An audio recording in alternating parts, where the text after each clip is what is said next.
Now, it's a discussion that we'll have with KiwiRail. We cannot have any UPSs failing Auckland Rail commuters anymore in the future.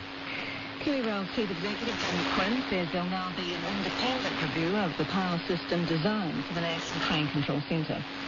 To make sure that there's further redundancy in this, because while this was a backup system in itself, the fact that it was able to take everything down is wrong. So we need to review the design of that and make sure that the chances of that are just so remote as they should occur. How do you do that without actually setting up a separate backup system, putting something in Auckland, for instance? You need to do that. That's obviously one way, but the system isn't always in all Auckland. But don't you want a discrete system that you can move to in the event of an outage on your main system? That's right, and that is one way to do it, but the other way to do it is to make sure that you've built enough redundancy around the system that an incident such as this cannot occur. And so that's what the purpose of the review will be, and we will follow what we learn from that. But there's clearly something incorrect if the backup system is able to take the system down. So we need to understand that. We need to get it right. What we've done in the meantime, though, is at least that there was a fault. We've also lessened the load on it so that there's a very right chance of the fail again. And then we just need to look at as a result of the following review, to review the power system design and make sure we've got more redundancy there, because, this is a risk mishap to affect Auckland, but we can't afford this sort of thing to affect any part of it, whether it's Auckland or the South Island or whatever. So you're boosting the backup capability? Yes, we need to make sure there's more redundancy there, which is what you would expect, and clearly something has gone wrong here. We know that the UPS unit itself has failed, but there should be more redundancy than that, and we need to make sure it's there. And you're ruling out having separate, discrete systems somewhere else that you could switch to? We'll do a full review of the power design system first, and I guess if there is no possibility that isn't going to get it right, then we'll have to look at that. The thing that we need to keep in mind with this, firstly, whether this was in Auckland or Wellington with this incident will have the same effect.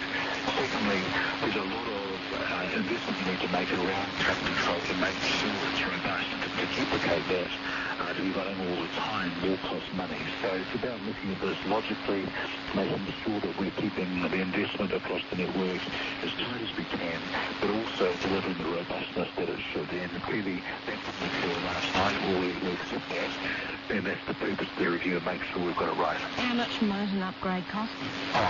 Just on this system? No, it's not too early to tell. What we need to do is make sure it may not cost a lot. It may just be a matter of looking at the design and the way the process works. But until I've got that review done, I don't know the answer to it. How earthquake-proof is the system? That's something else that's been raised by Auckland today. What happens if there's an earthquake, a major earthquake in Wellington? Does that affect the system so that the trains will not be able to operate in Auckland? The building that we're in has been completely strengthened. It's as strong as any building down there. And we do have a backup office so that if that went out as a consequence of some tragedy like an earthquake, then we can move the staff and get them into life. Where's the backup building? It's in Auckland, so it's not a staffed one. It's ready to go if we needed to use it. That is KiwiRail's Chief Executive Jim Quinn. 5:01, you're listening to Talk Point on Radio New Zealand National 101 FM. Time now for the business news. Here's Naomi Mitchell. Thanks, Mary. Thank you, Matthew. Refining New Zealand shareholders have approved a $365 million upgrade of the company's aging petrol plant at the Marsden Point oil refinery. Almost 65% of the listed company shareholders voted in favour of the upgrade at the firm's annual meeting this afternoon. Refining NZ is 73% owned by BP, Mobil Oil, Caltex and Z Energy's owner, Greenstone Energy. And of the votes they hold, 56% were in favour. Refining NZ's chairman, David Jackson, says the project is attractive from a strategic and financial perspective and will result in a significant increase in production and improved refining margins. This will lead to increased revenue, profitability and dividends. A combination of improved energy efficiency, reduced fuel losses and better product yields will deliver higher margins and strengthen our competitiveness against imports. And shares in Refining NZ rose 10 cents to close at $2.85. investors don't seem to have been put off buying government bonds, despite a warning from the Finance Minister yesterday that a surplus will be harder to achieve. The government has raised $900 million by selling long-term bonds to investors, in the largest bond issue in 7 months. The head of fixed income at Harbour Asset Management, Christian Hawkesby, says there's huge demand for New Zealand government bonds at the moment. The main factor today really has been a few doubts about the US economic recovery and worries about problems in Europe intensifying, seeing a flight safety into what is seen as core countries like the US, Germany, Australia and New Zealand. Turning to the markets, benchmarking ZX 50 index has risen 11 points to close at 3,532. The Australian 200 index is down 12 points at 4,363. The New Zealand dollar is buying 81.08 US, 78.47 Australian, 50.14 pence, 65.57 yen, 0.615 euro, and the TWI is at 72.14. And there could be more business days now. Thank you, Amy. Bridgecorp's receiver has resumed civil action against 3 of the company's directors, but the former managing director, Ron Petrusevich, is not one of them. Petrusevich was yesterday sentenced to 6.5 years in jail for his role in the collapse of the finance company in 2007. Will Hine has more. PricewaterhouseCoopers is pursuing legal action in the hope of getting back some of the hundreds of millions of dollars lost by more than 14,000 investors. It's enlisted Gail Gully to act on its behalf, and the case is being led by one of the firm's partners, Murray Team. Proceedings began at the end of January this year against the 3 directors who hadn't been made bankrupt. So that's Bruce Davidson, Peter Steigrad and Gary Woolard. No claim has been served in those proceedings, and they were stayed temporarily while the criminal proceedings were concluded. So now the criminal proceedings have been concluded. Those proceedings are back on foot.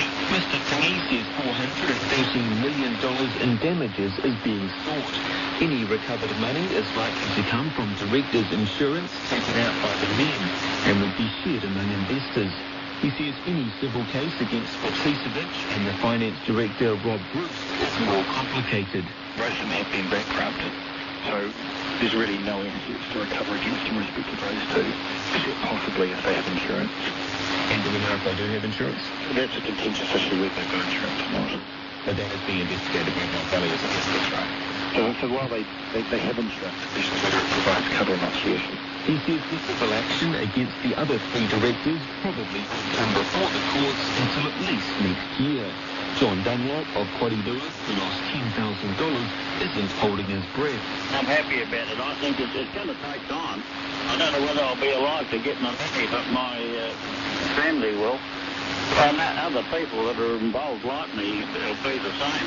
We're old and we're dying off, but the legal system is such that it takes a long, long time to get into action. But other investors spoken to by Radio New Zealand are feeling jaded. One of them, Margaret Snelling of Palmerston North, says she and other investors she knows aren't getting their hopes up. It would be so little if we got back anyway. It wouldn't be worth waiting for. Certainly not going to pay for the cataract operation that you may need that the health system can't provide. He says investors are trying to put the past behind them.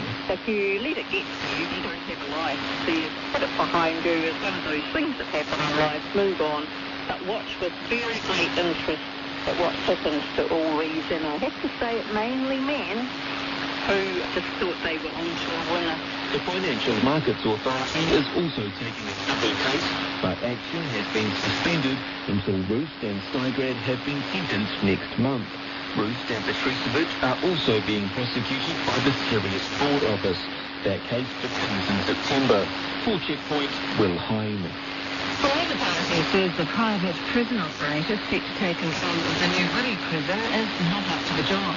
The company, Suka, has fallen short in several crucial ways during its first 8 months managing Mount Eden Prison. It's already been fined $150,000 after a prisoner escaped and wrongly released 2 other prisoners. It said it'll be hitting its target by the end of its first year in charge. Dan Morris reports. Mount Eden was meant to show off the benefits of the government taking a prison private for the first time.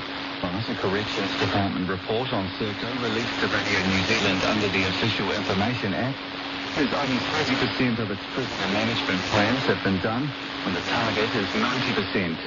It also says Serco has failed to provide reports on rehabilitating prisoners and on their mental and physical well-being.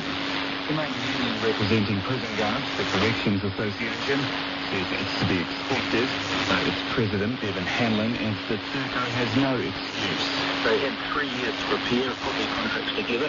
What kind of business doesn't do their research properly and can't run the business that they contract to do? Essentially, they weren't prepared to do it, they're not doing it properly, why are we continuing with it? Bevan Hanlon says this will be repeated at the new Wiri prison, which Serco has won the contract to manage.